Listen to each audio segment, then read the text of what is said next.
Hi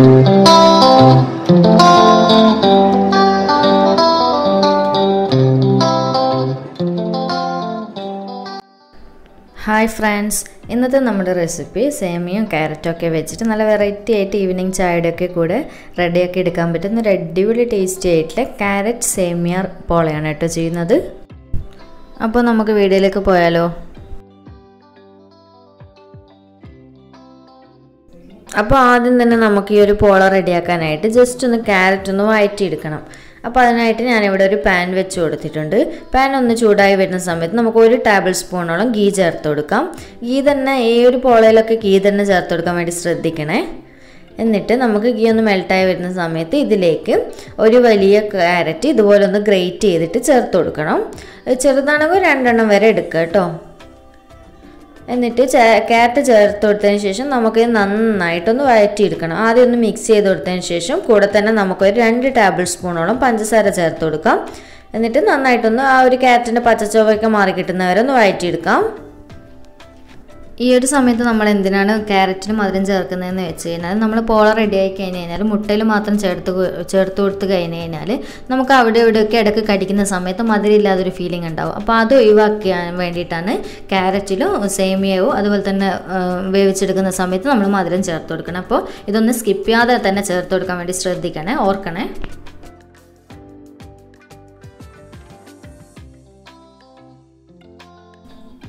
ഇപ്പം നമ്മുടെ carrot അത്യാവശ്യം നന്നായിട്ട് വഴന്ന് വന്നിട്ടുണ്ട്. ഇനി നമുക്കിത് വേറൊരു ബൗളിലേക്ക് മാറ്റിയെടുക്കാം. ഇപ്പം ഞാൻ കാരറ്റ് വേറെ ബൗളിലേക്ക് മാറ്റി കൊടുത്തതിന് ശേഷം ആ പാൻ തന്നെ വെച്ചിട്ടാണ് കേട്ടോ ചെയ്യുന്നത്. കാരണം വേറെ പാനൊന്നും വെക്കേണ്ട ആവശ്യമൊന്നുമില്ല, അതിൽ തന്നെ ചെയ്യാം. നമുക്കിന് സേമിയ ഒന്ന് റോസ്റ്റ് ചെയ്ത് വേവിച്ചെടുക്കണം. അപ്പോൾ അതിനായിട്ട് ഞാൻ ആ പാൻ തന്നെ വെച്ച് കൊടുത്തതിന് ശേഷം ഞാൻ ഇതിലേക്ക് വീണ്ടും 1 ടേബിൾ സ്പൂൺ കൂടി ഗീ ചേർത്ത് കൊടുക്കുന്നുണ്ട്. ഇനി ഞാൻ ഇതിലേക്ക് ഒരു 4-5 ടേബിൾ സ്പൂൺ സേമിയ ചേർത്ത് കൊടുക്കുന്നുണ്ട്. അതായത് ഒരു കൈപ്പിടി നിറയെ ആ ഒരു കണക്കിന് നിങ്ങൾ എടുത്താൽ മതി, കൈപ്പിടി നിറയായിട്ടുള്ള എടുത്താൽ മതി. ഞാൻ ഇപ്പം 4 മുട്ടക്കല്ലേ ചെയ്യുന്നുള്ളൂ, അപ്പോൾ അതുകൊണ്ടാണ് ഞാൻ ഇത്ര കുറവ് സേമിയ എടുത്തിട്ടുള്ളത്. അപ്പോൾ നിങ്ങൾ എത്ര മുട്ടക്കാണോ ചെയ്യുന്നത് അതിനനുസരിച്ച് ഞാൻ ചേർക്കുന്ന ഇൻഗ്രീഡിയൻസ് എല്ലാം ആഡ് ചെയ്ത് കൊടുക്കണം. അതുപോലെ തന്നെ സേമിയ ഒട്ടും കൂടുതലായി പോരുത് കേട്ടോ. കാരണം എന്ന് വെച്ച് കഴിഞ്ഞാൽ സേമിയ കൂടുതലായി കഴിഞ്ഞാൽ നമ്മുടെ പോള നല്ല കട്ടിയായിട്ടാണ് മാറുക. കുറച്ചൊരു സോഫ്റ്റ് വേണ്ടിക്ക് സേമിയ കുറച്ചിട്ട് ചേർക്കണം. എന്നിട്ട് നമുക്ക് നന്നായിട്ടൊന്ന് റോസ്റ്റ് ചെയ്തെടുക്കാം. പിന്നെ അതുപോലെ തന്നെ നിങ്ങൾ എടുക്കുന്നത് റോസ്റ്റ് ചെയ്യാതെ സേമിയാണെങ്കിലും റോസ്റ്റ് ചെയ്ത സേമിയാണെങ്കിൽ ഏതാണെങ്കിലും കുഴപ്പമില്ല. എന്തായാലും നമ്മളൊന്ന് ചെറുതായിട്ടൊന്ന് റോസ്റ്റ് ചെയ്തെടുക്കണം. ഇപ്പം നമ്മുടെ സേമിയ അത്യാവശ്യം നല്ലൊരു ബ്രൗൺ കളറൊക്കെ ആയി വന്നിട്ടുണ്ട്. ഇനി ഈ ഒരു സമയത്ത് ഈ സേമിയം വേവാൻ ആവശ്യമായിട്ടുള്ള പാല് ചേർത്ത് കൊടുക്കണം. സാധാ നോർമൽ നമ്മൾ ഫുൾ ഫാറ്റ് മിൽക്ക് തന്നെ എടുത്തിട്ടുള്ളത്. അത് നിങ്ങൾ എത്രയാണോ പാല് ചേർക്കുന്നത് അതിൻ്റെ കൂടെ പകുതി വെള്ളവും പകുതി പാലായിട്ടും ചേർക്കുക. അതൊക്കെ നിങ്ങളുടെ ഇഷ്ടത്തിനനുസരിച്ച് മാറ്റം വരുത്താം. ഞാനിപ്പോൾ മുഴുവൻ പാല് തന്നെയാണ് ചേർത്ത് കൊടുക്കുന്നത്. അത് നിങ്ങൾക്ക് മനസ്സിലാവില്ല, നിങ്ങൾ എത്ര സേമിയാണോ എടുക്കുന്നത് അതിന് കണക്കായിട്ട് സേമിയ വേവാൻ ആവശ്യമായിട്ടുള്ള പാല് മാത്രം മതി. ഞാനിപ്പോൾ ഏതാണ്ട് ഒരു 1-1.5 കപ്പിൻ്റെ അടുത്ത് ഒഴിച്ചു കൊടുത്തിട്ടുണ്ടാവും. പിന്നെ അതുപോലെ തന്നെ സേമിയ വേവിക്കുന്ന സമയത്ത് നമ്മൾ ഇതിലേക്ക് 2 ടേബിൾ സ്പൂൺ ഒരു 1.5-2 ടേബിൾ സ്പൂൺ വരെ പഞ്ചസാരയും കൂടി ചേർത്ത് കൊടുക്കാം. ഞാൻ നേരത്തെ കാരറ്റിൻ്റെ കേസ് പറഞ്ഞ പോലെ 2ൽ പഞ്ചസാര ഇല്ലെങ്കിൽ അവിടെ ഇവിടെയൊക്കെ മധുരത്തിൻ്റെ ഒരു ടച്ച് ഇല്ലാതെ ഒരു ഫീൽ ഉണ്ടാവും. അപ്പോൾ അത് ഒഴിവാക്കാൻ വേണ്ടിയിട്ടാണ്. അപ്പോൾ ഞാൻ ഇതിലേക്ക് 2 ടേബിൾ സ്പൂൺ പഞ്ചസാര ചേർത്ത് കൊടുക്കുന്നുണ്ട്. അതുപോലെ തന്നെ നമ്മൾ ഈ സേമിയ വേവിക്കുന്ന സമയത്ത് നമ്മൾ പായസത്തിനൊക്കെ വേവിച്ചെടുക്കുന്ന പോലെ നന്നായിട്ട് വേവിക്കണ്ട. ചെറിയൊരു നൂൽ പരിവാകുമ്പോൾ നമ്മൾ ഫ്ലെയിം ഓഫ് ചെയ്ത് കൊടുക്കണം. കാരണം ഒരുപാട് വേവിക്കണ്ട. കാരണം ഇനി നമ്മളിത് പോളയിലിട്ടിട്ട് റെഡിയാക്കി എടുക്കുന്ന സമയത്ത് കുറച്ചുകൂടി വേവുമല്ലോ. അപ്പോൾ നന്നായിട്ട് വെന്തുടഞ്ഞു കഴിഞ്ഞാൽ പോള ഒരു കുഴഞ്ഞ ഫീലിംഗ് ആയിരിക്കും ഉണ്ടാകുക. അപ്പോൾ അത് ഒഴിവാക്കാൻ വേണ്ടിയിട്ട് ചെറുതായിട്ടൊരു നൂല് രീതിയിൽ തന്നെ ഒരു എന്താ പറയുക ഒരു 1/4 ഭാഗത്തോളം വെന്ത് കിട്ടിയാൽ മതി കേട്ടോ.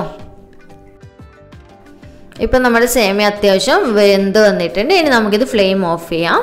ഈ ഒരു പാൽ ഇത്രയും ബാക്കിയുണ്ടെന്ന് വെച്ചിട്ടൊന്നും കുഴപ്പമില്ല, കാരണം നമ്മളത് മിക്സ് ചെയ്യുമ്പോൾ ബാലൻസ് ആയിക്കോളൂ. ഇനി നമുക്ക് ഇതിനാവശ്യമായിട്ടുള്ള മുട്ടയൊന്ന് അടിച്ചെടുക്കണം.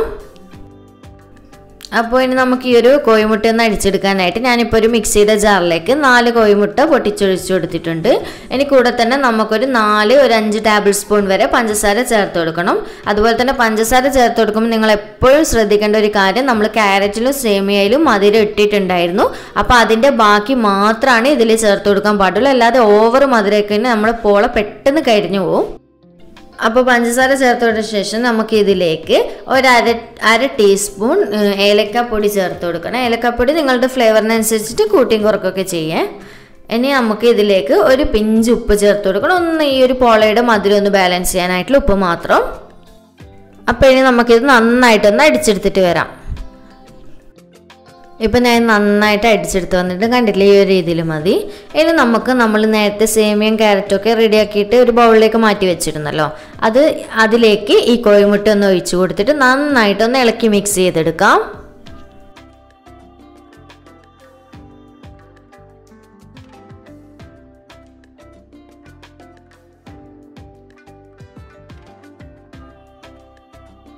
അപ്പോൾ ഇനി നമുക്ക് ഈ ഒരു പോള റെഡിയാക്കാനായിട്ട് ഒരു പാൻ വെച്ച് കൊടുക്കാം.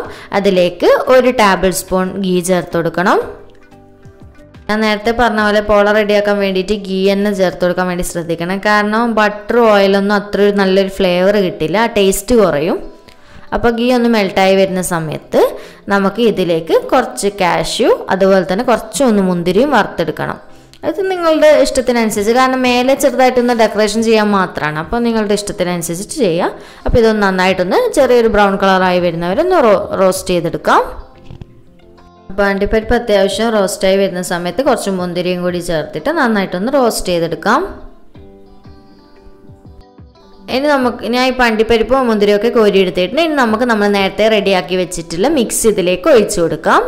ഈ ഒരു സമയത്ത് ഒഴിച്ചു കൊടുക്കുന്ന സമയത്ത് ഒരു മീഡിയം ഫ്ലെയിമിലിട്ടിട്ട് വേണം ഒഴിച്ചു കൊടുക്കാൻ. എന്നിട്ട് ഒഴിച്ചു കൊടുത്ത ഉടനെ ഇതുപോലെ ഒന്ന് മുകളിലെല്ലാം ഒന്ന് ലെവലാക്കി കൊടുത്തതിന് ശേഷം, സ്പൂൺ വെച്ചിട്ട് അങ്ങനെ ലെവലാക്കി കൊടുത്തതിന് ശേഷം ലോ ഫ്ലെയിമിലിട്ടിട്ട് വേണം പോള നമുക്ക് റെഡിയാക്കി എടുക്കാൻ. അതുപോലെ തന്നെ പോള റെഡിയാക്കി എടുക്കുമ്പോൾ എല്ലാവരും ശ്രദ്ധിക്കേണ്ട ഒരു കാര്യം എന്ന് വെച്ചാൽ എല്ലാവർക്കും പോള ഒരുപോലെ നന്നായി കിട്ടണമെന്നില്ല. അപ്പോൾ നമ്മൾ റെഡിയാക്കി എടുക്കുമ്പോൾ ചിലവർക്ക് അടിയിൽ പാനൊക്കെ വെച്ചിട്ടായിരിക്കും ചിലവർ ചുടുക, ചിലവർ ഞാൻ ഇപ്പോൾ ഡയറക്റ്റ് തന്നെ ചുടുന്നത് അങ്ങനെയായിരിക്കും. അങ്ങനെ 1-2 കേസിലായിരിക്കും എല്ലാവരും ചുടുക. അപ്പോൾ നിങ്ങൾ എങ്ങനെയാണോ പൊതുവേ ചുടാറ് ആ ഒരു രീതിയിൽ ചുടണം. ഞാൻ ഇപ്പോൾ അടിയിൽ പാനൊന്നും വെച്ചിട്ടില്ല, ഡയറക്റ്റ് ഈ ഒരു ലോ ഫ്ലെയിമിലിട്ടിട്ട് ഈ പാനിൽ തന്നെയാണ് ചുട്ടെടുക്കുന്നത്. അപ്പോൾ നിങ്ങൾ എങ്ങനെയാണോ പൊതുവേ ചുടാറ് ആ ഒരു രീതിയിൽ ചെയ്ത് കൊടുക്കണേ. അപ്പോൾ ഞാനിതിപ്പോൾ ഇവിടെ അടച്ചു വെച്ച് കൊടുത്തിട്ടുണ്ട്. ഇനി നമുക്കൊന്ന് കുറച്ച് സമയം കഴിഞ്ഞ് കഴിഞ്ഞാൽ അടപ്പ് തുറന്നിട്ട് നമ്മൾ റോസ്റ്റ് ചെയ്ത് വെച്ച് അണ്ടിപ്പരിപ്പ് മുന്തിരിയൊക്കെ ഇതിൻ്റെ മുകളിൽ ഇട്ട് കൊടുക്കണം. ഇപ്പം ഞാൻ ഇതൊരു 5-8 മിനിറ്റ് കഴിഞ്ഞതിന് ശേഷം അടപ്പ് തുറന്ന് കൊടുത്തിട്ട് ഇതൊക്കെ ഇട്ട് കൊടുക്കുന്നുണ്ട്. ആ ഒരു സമയത്ത് നമുക്ക് മനസ്സിലാവും മുകളിൽ ചെറുതായിട്ടൊന്ന് ആറി വരും. ഒരുപാട് നന്നായിട്ട് ആറി കിട്ടണ്ട, എങ്കിലും നമുക്ക് ഇത് ഫിക്സായി കിട്ടില്ല ഈ അണ്ടിപ്പരിപ്പൊന്ന് ഇട്ട് കൊടുക്കുന്ന സമയത്ത്. അപ്പോൾ ഈ ഒരു രീതിയിൽ അറിയാൽ മതി കേട്ടോ. എന്നിട്ട് നമുക്ക് വീണ്ടും ഇതുപോലെ തന്നെ അടച്ച് വെക്കാം. ഇപ്പോൾ ഒരു 20-25 മിനിറ്റ് ആയതിനു ശേഷം ഞാൻ നമ്മുടെ അടപ്പ് തുറന്നിട്ട് പോള ചെക്ക് ചെയ്ത് നോക്കുന്നുണ്ട്. ഇപ്പോൾ ഏതാണ്ട് റെഡിയായി വന്നിട്ടുണ്ട്. നമുക്കിനി അതൊന്ന് ചെക്ക് ചെയ്ത് നോക്കാം.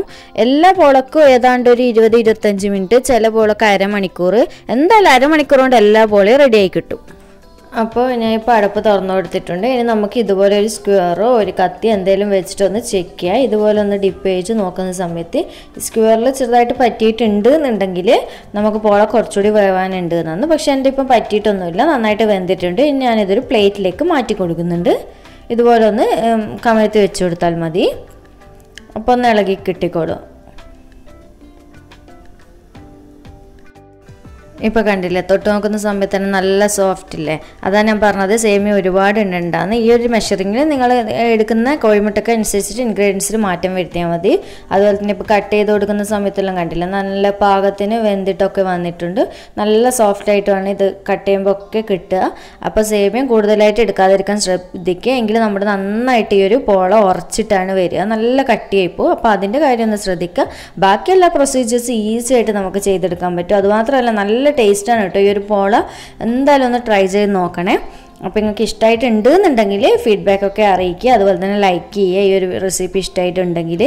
അപ്പോൾ വീണ്ടും ഒരു അടിപൊളി വീഡിയോ ആയിട്ട് വരുന്നവരെ താങ്ക് യു.